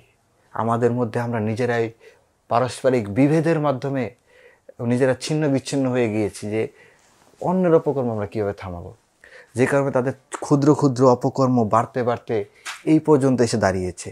আজকের এই 36 জুলাইয়ের পরে আমরা যে বিজয় অর্জন করেছি, এখন আমরাও যদি কেউ এই ধরনের ছোট ছোট ভুল করি, সেই ভুলটা যদি আমরা ভালোবাসার খাতিরে হোক বা অক্ষমতার খাতিরে হোক ভুলটা শুধরে না দেই, এই ভুলগুলো একসময় বড় হয়ে এই আরেকটা 36 জুলাই এদেশের বুকে ডেকে আনতে পারে। আমরা আর কোনো রক্ত দেখতে চাই না। আমরা দর্শক শ্রোতা সকলের মাঝে আহ্বান জানাবো, যাকেই ভুল করতে দেখবেন তার শুধু সমালোচনা করবেন না, আপনার যতটুকু শক্তি রয়েছে সর্বশক্তি দিয়ে প্রতিরোধ করবেন এবং তাকে বুঝাবেন কেউ যেন ক্ষুদ্রতে ক্ষুদ্র অনুপরিমাণ অন্যায় অপকর্মের সাথেও নিজেকে যুক্ত না রাখে। ধন্যবাদ। অসংখ্য ধন্যবাদ ভাইয়াকে। অনেক কথা শুনলাম। এই 2024 সালে এই বিষয়টি বা এই যে গণঅভ্যুত্থান বা এই আন্দোলনের পাশাপাশি আরো অনেক ঘটনা ঘটেছে, যেমন বন্যা, অগ্নিকাণ্ড, তারপরে ছাগল, এই বিষয়ে একটি কথা ছিল, বিভিন্ন দুর্নীতি, প্রশ্ন ফাঁস, এরকম অনেক কথা উঠে এসেছে। তো এই সকল বিষয় আমরা 2024 সালে ফেস করেছি। আমরা কি 2025 সালেও এরকম কিছু ফেস করব, যাতে এই ধরনের কোনো কিছু ফেস করতে না হয়? তাই ঠিক আমরা 2025 সালে কি কি ধরনের উদ্যোগ গ্রহণ করতে পারি, পরিকল্পনা নিতে পারি, এ বিষয়ে যদি স্যার আপনারা কিছু বলতেন। এটি খুব গুরুত্বপূর্ণ প্রশ্ন, এবং যে কথাটি আমি খুব হৃদয় দিয়ে বলতে চাই, পৃথিবীর ইতিহাসে বহু বিপ্লব হয়েছে। সেই বিপ্লব কিছুদিন টিকে ছিল বা অনেকদিন টিকে ছিল, পরে সেই বিপ্লব বেহাত হয়েছে। বিপ্লবের পরে প্রতি বিপ্লব হয়ে থাকে, প্রত্যেকটি জায়গায়। আমাদের এখানেও চেষ্টা হয়েছে প্রচন্ড ভাবে, এবং এই চেষ্টাটি এখনো বহমান। প্রতি বিপ্লব অর্থাৎ আমাদের বিপ্লবকে ধ্বংস করে দেবার জন্য এই চেষ্টাটা করছে। তো মেজর জলিলের একটি চমৎকার উক্তি আছে, অসাধারণ, যে স্বাধীনতা অর্জনের চেয়ে স্বাধীনতা রক্ষা করা অনেক কঠিন। বিজয় অর্জিত হয়েছে, কিন্তু এই বিজয়কে বিজয়ের সত্যিকার বিজয়ের দিকে নিয়ে যাওয়াটা খুবই গুরুত্বপূর্ণ। কি করতে হবে এর জন্য? এর জন্য 2025টি আমাদের খুবই গুরুত্বপূর্ণ। প্রথম কাজ হতে হবে 2025-এ এই বিপ্লবের উপর প্রচুর লিটারেচার করতে হবে আমাদের, প্রচুর লিটারেচার। সেটি কবিতা, সেটি ছড়া, সেটি গান, সেটি গল্প, সেটি উপন্যাস, সেটি চলচ্চিত্র, সেটি নাটক, নানাভাবে এটাকে লিখিত রূপে নানান পদ্ধতিতে স্থায়ী করার একটি ব্যবস্থা করতে হবে। কারণ পৃথিবীর ইতিহাসে যত বিপ্লব হয়েছে, সেটি রাশিয়ার বিপ্লব থেকে শুরু করে মক্কা বিজয় পর্যন্ত, মক্কা বিজয়ের যে বিপ্লব, ইসলামী বিপ্লব হয়েছে, সেই বিপ্লবও কিন্তু লিটারেচারের মাধ্যমে আমাদের কাছে এসেছে। আমরা কিন্তু কেউ সেখানে উপস্থিত ছিলাম না, সব লিটারেচারের মাধ্যমে এসেছে।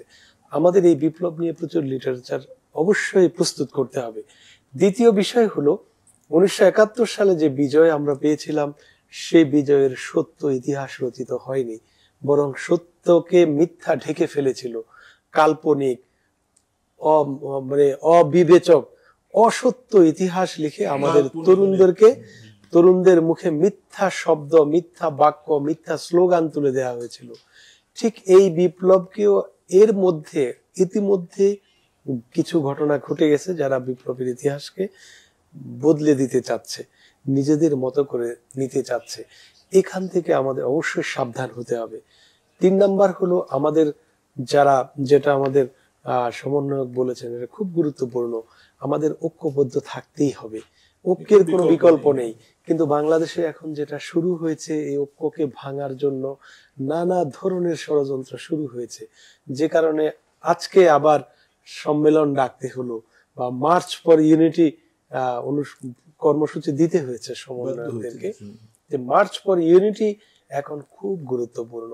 আমরা দেখেছি যে গ্রামে ভাই এক ভাইকে বা 2 ভাইকে শায়েস্তা করতে হলে দুজনের মধ্যে বিভেদ সৃষ্টি করে দিতে হয়। ঠিক আমাদের এখানে সেটাই চলছে এখন। এক ভাই আরেক ভাইয়ের বিরুদ্ধে, এক রাজনৈতিক দল আরেক রাজনৈতিক দলের বিরুদ্ধে কথা বলা শুরু করেছে। সেটা সত্য হোক মিথ্যা হোক বলছে, বলার কারণে জাতি আবার বিভক্ত হওয়া শুরু হয়েছে। আমাদের মিডিয়াগুলো এই সবসময় অসত্যকে ধারণ করে আনন্দ পায়, এবং দেখা যাবে কিছুদিনের মধ্যে এটি যদি বিভেদটা বাড়তে থাকে, কিছুদিনের মধ্যে আমাদের মিডিয়ার চেহারা বদলে যাবে। এই ব্যাপারেও আমাদের সাবধান থাকতে হবে। সবকিছু মিলে 2025টি আমাদের খুবই গুরুত্বপূর্ণ। আমাদেরকে নতুন করে পদক্ষেপ নিতে হবে, এবং যেন একটি আনন্দের বাংলাদেশ, সেই বাংলাদেশে যেন একটি অধিকারের সুবাতাস বয়ে যায়। প্রত্যেক নাগরিকের জন্য বাংলাদেশটি যেন নাগরিক বান্ধব দেশ হিসেবে গড়ে ওঠে। জি, আমরা আশা করছি এরকমই যেন ভাইয়ার প্রত্যাশা অনুযায়ী, স্যারের প্রত্যাশা অনুযায়ী যেন আমরা একটি আগামীর বাংলাদেশ দেখতে পারি। আমরা একটু আমাদের সময় যেহেতু একটু কম, আমরা সবার কাছ থেকে একটু একটু করে শুনি। আমরা একটু নাহিন স্যারের কাছে চলে যাই, আপনি যদি এই বিষয়ে কিছু বলতেন। এটা খুবই গুরুত্বপূর্ণ একটি বিষয়। এখন 2024 বিদায় নিয়ে গেল, সূর্যাস্ত হয়েছে। আমার তো মনে হয় যে অনেক অশ্রু বিসর্জনের মধ্য দিয়ে এই সূর্য আজকে ডুব দিয়েছে। মহাকালের গর্ভে হারিয়ে গেল একটি বছর 2024। কিন্তু আমাদের স্মৃতির পাতায় এক বিশাল বিজয়ের যেমন মানে আনন্দিত অনুভূতি দিয়ে গেছে, ঠিক তেমনি অনেক কষ্টের বেদনার অনেক অনুভূতি দিয়ে গেছে। আমরা এই জন্য 24কে স্মরণ করলে এই বিপ্লবকে স্মরণ করা ছাড়া কোনো উপায় নেই। এই বিপ্লবকে আমাদের আলোচনা করতে হবে বেশি। 25 নিয়ে কথা বলতে গেলে আমি বলবো, আমি জাকির ভাই যেহেতু বলেছেন মানে ন্যাশনাল পার্সপেক্টিভের কথা, আমি একটু ছোটদের জন্য বলবো যে ছোটদের কিন্তু আমরা অবহেলা করতে পারি না। আমরা কিন্তু ছোটদের যথেষ্ট অবহেলা করেছি, যথেষ্ট। আমি একটা শিশু সংগঠক হিসেবে বলবো যে একটা শিশু সংগঠক তাদের সীমিত সামর্থ্য নিয়ে বড় বড় অনুষ্ঠান বাস্তবায়ন করেছে। সেই সব অনুষ্ঠানের মধ্য দিয়ে দেশপ্রেমিক শিশু গড়ে তুলেছে, যারা কিন্তু এই আন্দোলনে যে কোনো বিপ্লবে ভূমিকা রাখবে। তারা যে কোনোভাবেই তারা দেশের যে কোনো জায়গায় বসলে এটা দেশের কল্যাণে রাখবে। এই বিষয়গুলো যদি সরকার অনেক দূরদৃষ্টি দিয়ে দেখে এবং এই শিশু সংগঠনগুলোকে পেট্রোনাইজ করে। হ্যাঁ, আমার মনে হয় করা উচিত, এবং তাদের আরো বড় প্রোগ্রাম করতে তাদের হেল্প করা উচিত। এবং এই যে কিডস ক্রিয়েশন টিভি, আমার তো মনে হয় এটা এখন পরিপূর্ণ একটা স্যাটেলাইট টিভি হয়ে যাওয়া উচিত 2025-এ। হ্যাঁ, সেটা করার মতন তাদের সেট আপ আছে, যোগ্যতা আছে, এবং এটার জন্য আমার মনে হয় 2025 হবে সবচেয়ে উপযুক্ত বছর আর কি। তো এইভাবে আমাদের শিশুদের দিকে আমাদের একটু ফোকাস করতে হবে। আর জাকির ভাই যেটা বলেছেন যে বিপ্লবকে আসলে ধারণ করতে হবে। হ্যাঁ, বিপ্লব করেছে ছাত্ররা, কিন্তু আমরা সরকারে যারা আছি তারা যেন নিজেদেরকে কখনোই তত্ত্বাবধায়ক সরকার মনে না করি, কখনোই যেন ইন্টারিম গভর্নমেন্ট মনে না করি। আমরা আমাদের বিপ্লবী সরকার, এই চেতনাটাকে আনতে হবে। তাহলেই কিন্তু বিপ্লবের যারা বিরোধী ছিল, এবং এটা কিন্তু বেছে বেছে নেওয়াটা অনেক খুব কঠিন ব্যাপার না। এই যে গানের মধ্যে এসে যে বর্ণচোরা অন্য কারণে, বর্ণচোরা কে? এই বিপ্লবে যে ফেসবুকে একটা স্ট্যাটাসও দিতে পারেনি, তার থেকে বর্ণচোরা আর কে হতে পারে? আমরা কি আমরা দেখলেই তো বুঝতে পারি যে তার স্ট্যাটাস কি ছিল। হয় সে ডিলিট করেছে, তবুও সে বর্ণচোরা, আর না হলে সে রেখে দিয়েছে, কোনো না কোনো ভাবে বর্ণচোরা হবে। জি ভাই, আপনি একদম ঠিক বলেছেন। আরেকটা কথা বলতে চাই, সেটা হচ্ছে যে ইন্ডিয়ার একটা ব্যাপার আছে। আমাদের চারদিকে একটা বড় দেশ আছে, তারা কিন্তু আমরা একটা মনের থেকে শত্রু ধরার কোনো কারণ নেই। তারা আমাদের সাথে শত্রুতা করছে, ইন্ডিয়ার জনগণ করছে না, করছে হচ্ছে ইন্ডিয়ার এই ব্রাহ্মণ্যবাদী সরকার, আধিপত্যবাদী সরকার, আগ্রাসী সরকার করছে। আমাদের 25-কে একটা টার্গেট দিতে হবে, ইন্ডিয়ার জনগণের সাথে একটা সুসম্পর্ক করা যায় কিভাবে, একটা বন্ধুত্ব করা যায় কিভাবে, আমাদের এই বিপ্লবটাকে ওদের মধ্যে ছড়িয়ে দেওয়া যায় কিভাবে। আমরা কিন্তু ইতিমধ্যে দেখেছি যে অনেক ভিডিও এসেছে ইন্ডিয়া থেকে যারা বাংলাদেশের পক্ষে কথা বলছে। ইন্ডিয়ার অনেক মানুষ বাংলাদেশে ইন্ডিয়ার যে বাংলাদেশ নীতি তার বিরোধিতা করছে। এই ব্যাপারগুলো আমাদের বন্ধুত্বের হাত বাড়িয়ে আমাদের সেগুলোকে কিন্তু আমাদের নিতে হবে। কারোর সাথে যুদ্ধ করে তো আমরা এখানে টিকে থাকা আমাদের জন্য আমাদের সাহস আছে, কিন্তু আমরা যুদ্ধ চাই না, আমরা শান্তি চাই। আমরা এই উপমহাদেশের সবাই সবার সাথে সুন্দরভাবে বসবাস করতে চাই। আগামী 25 আমার কাছে সেই প্রত্যাশাই। ঠিকই বলেছেন ভাইয়া, আসলেই আমরা শান্তি চাই, কোনো যুদ্ধ লড়াই এগুলো কিছুই চাই না, কেননা ইসলাম হলো শান্তির ধর্ম। এবার একটু আমরা মোসাদ্দেক ভাইয়ার কাছে চলে যেতে চাই, আপনি যদি কিছু বলতেন। জি, মাহিন ভাই সম্ভবত যিনি যেটা বললেন যে 2024-এর শেষ সূর্য অসংখ্য মায়ের হাজারি অশ্রু ঝরিয়ে ডুবে গেল, সেই সাথে সাথে একটা বিজয়ের বাঁধ ভাঙা উল্লাস বা হাসিও আমাদেরকে উপহার দিয়ে গিয়েছে। তো সেই বিষয়টাকে আমাদেরকে ধারণ করতে হবে, অনুধাবন করতে হবে। এই বিজয়টা কীভাবে আসলো, কতটা ত্যাগের বিনিময়ে অবশেষে আমরা এই বিজয়টা পেলাম। এই বিজয়ের পিছনে কতটা আয়না ঘর লুকিয়ে আছে, কতটা গুম খুন লুকিয়ে আছে, কতটা মায়ের চোখের জল লুকিয়ে আছে। সেই বিষয়গুলোকে আমাদেরকে শুধু বুঝলে হবে না, অনুধাবন করতে হবে এবং ধারণ করতে হবে, এবং সেই অনুযায়ী আমাদের প্রতিটা পদক্ষেপ নিতে হবে, যাতে কোনোভাবেই স্বাধীনতা, আমাদের যে বিজয় অর্জন হয়েছে সেটা যাতে ভিন্ন কেউ কুক্ষিগত করতে না পারে বা ভিন্ন খাতে প্রতিফলিত না হয়। স্বাধীনতা অর্জনের থেকে রক্ষা করা অনেক অনেক কঠিন, এটা আমরা সকলেই বুঝি, কিন্তু আমাদেরকে সেটা কর্মে প্রতিফলন ঘটাতে হবে। আমি দর্শক শ্রোতাদের উদ্দেশ্যে বলতে চাই, আমরা যারা আন্দোলন করেছি তারা অধিকাংশই শিক্ষার্থী। আমি মনে করি প্রত্যেকটা মানুষের, আমি নিজেকে সহ বলতে চাই যে প্রত্যেকটা শিক্ষার্থীর প্রথম কাজ হচ্ছে পড়াশোনা। আমরা 25 সালকে নিয়ে শপথ গ্রহণ করতে পারি, আমি নিজে সহ বলছি, আমরা এই আন্দোলনের এই ট্রানজিশন মুহূর্তের মধ্যে আমরা যে পড়ার টেবিল থেকে উঠে এসেছিলাম, আমরা কিন্তু পরিপূর্ণভাবে পড়ার টেবিলে ফিরে যেতে পারিনি। এখন আমাদের সকলকে পড়ার টেবিলে ফিরে যেতে হবে। আমাদের একটা লম্বা একটা জীবন পড়ে রয়েছে, প্রতিটা জীবনকে প্রতি মুহূর্তে আমাদেরকে গঠন করতে হবে। 24 সাল শুরু হয়েছিল অনেক বড় আকাঙ্ক্ষা নিয়ে। আমাদের আকাঙ্ক্ষা ছিল যে মানুষ এই জালিমের হাত থেকে মুক্তি পাবে।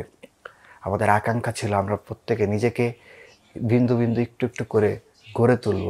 আমাদের আকাঙ্ক্ষা ছিল আমাদের দেশের মানুষের মাঝে পরিপূর্ণ শান্তি ফিরে আসবে। আমাদের আকাঙ্ক্ষা ছিল কৃষক বা যে রিক্সা চালক বা যে শ্রমিক বা যে চাকরিজীবী, যে পেশাজীবী দিন শেষে যখন বাজারে যায়, তখন বাজারে পেঁয়াজ বলেন বা অন্য সবজি বলেন বা খাদ্যদ্রব্য বলেন, তার দাম দেখে যখন চোখে পানি চলে না আসে, এরকম একটা সুখকর পরিস্থিতির একটা প্রত্যাশা নিয়ে আমাদের বছর শুরু হয়েছিল।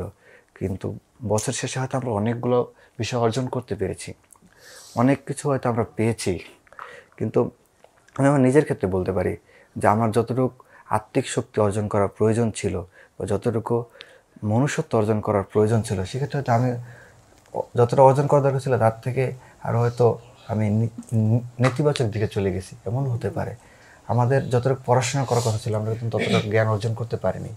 তা আমাদের আগামী বছরের প্রত্যাশা থাকবে যে আমরা নিজেকে যেন পরিপূর্ণ মানুষ হিসেবে গড়ে তুলতে যতটুকু পরিশ্রম করা প্রয়োজন, নিজেকে যতটুকু খাঁটি সোনা হিসেবে রূপান্তর করতে যতটুকু পরিশ্রম করার প্রয়োজন ততটুকু আমরা নিজেরা অব্যাহত রাখবো, সেই আশাবাদ ব্যক্ত করে আমার কথা শেষ। ধন্যবাদ ভাইয়া। আসলে আমাদের সময় খুবই কম, আমাদেরকে এখন আমরা একদম শেষ পর্যায়ে এসেছি, আমাদেরকে আজকের এই অনুষ্ঠানটি শেষ করতে হবে। অনেক গল্প, আড্ডা, গান, কবিতা, নানা কিছুর মধ্য দিয়ে আমরা আজকের এই অনুষ্ঠান লাইভটি উপভোগ করলাম, অনেক কিছু জানলাম, অনেক তথ্য জানলাম। আমরা জানলাম কিভাবে আমরা শুরু করব আগামীর বছর, আগামীর এই 2025 সাল। আবারও সকলকে এই নতুন বছরের শুভেচ্ছা জানিয়ে মহান আল্লাহ তাআলার কাছে শুকরিয়া জ্ঞাপন করে এবং একটি নতুন এবং ভালো বছর লাভের প্রত্যাশা নিয়ে মহান আল্লাহকে শুকরিয়া জানিয়ে আমরা নতুন উদ্যোগ গ্রহণ করে শেষ করছি। তবে যাওয়ার আগে মোহাম্মদ তোফাজ্জল হোসেন খান স্যারের নেতৃত্বে একটি গান শুনবো। গান শুনতে শুনতে আমরা আজকের এই অনুষ্ঠানটি শেষ করব। সকলকে সালাম জানাচ্ছি, আসসালামু আলাইকুম। তো আমরা গাই, হ্যাঁ সকলে আমরা একটু একসাথে তাল মিলে গানে। আম্মু বলেন ঘর ছেড়ে তুই যাসনি ছেলে আর, আমি বলি খোদার পথে হোক জীবন পার। আম্মা বলেন ঘর ছেড়ে তুই যাসনি ছেলে আর, আমি বলি খোদার পথে হোক জীবন পার। নিজের জন্য করলি না তুই কিছু, আল্লাহ জানেন ঘুরিস কাদের পিছু। নিজের জন্য করলি না তুই কিছু, আল্লাহ জানেন ঘুরিস কাদের পিছু। কি যে করিস কোথায় থাকিস বুঝিলে কারবার, কি যে করিস কোথায় থাকিস বুঝিলে কারবার।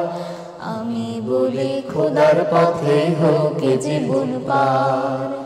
আম্মা বলেন ঘর ছেড়ে তুই যাসনি ছেলে আর, আমি বলি খোদার পথে হোক জীবন পার। যে পথ ধরে চলতে বলেন আল্লাহ কাদের গুণী, আপনি কি মা নিষেধ করেন বলুন না আজ শুনি। যে পথ ধরে চলতে বলেন আল্লাহ কাদের গুণী, আপনি কি মা নিষেধ করেন বলুন না আজ শুনি। আল কোরআনের আহ্বানে মা, ঘর ছেড়ে কি বাহির হব না। আল কোরআনের আহ্বানে মা, ঘর ছেড়ে কি বাহির হব না। চোখ মুছে মা চুপ করে যান ফুরায় কথা তার, চোখ মুছে মা চুপ করে যান ফুরায় কথা তার। একটু পরে কেঁদে বলেন হে খোদা নাও ভার। আম্মা বলেন ঘর ছেড়ে তুই যাসনি ছেলে আর, আমি বলি খোদার পথে হোক জীবন পার। আম্মা বলেন ঘর ছেড়ে তুই যাসনি ছেলে আর, আমি বলি খোদার পথে হোক জীবন পার।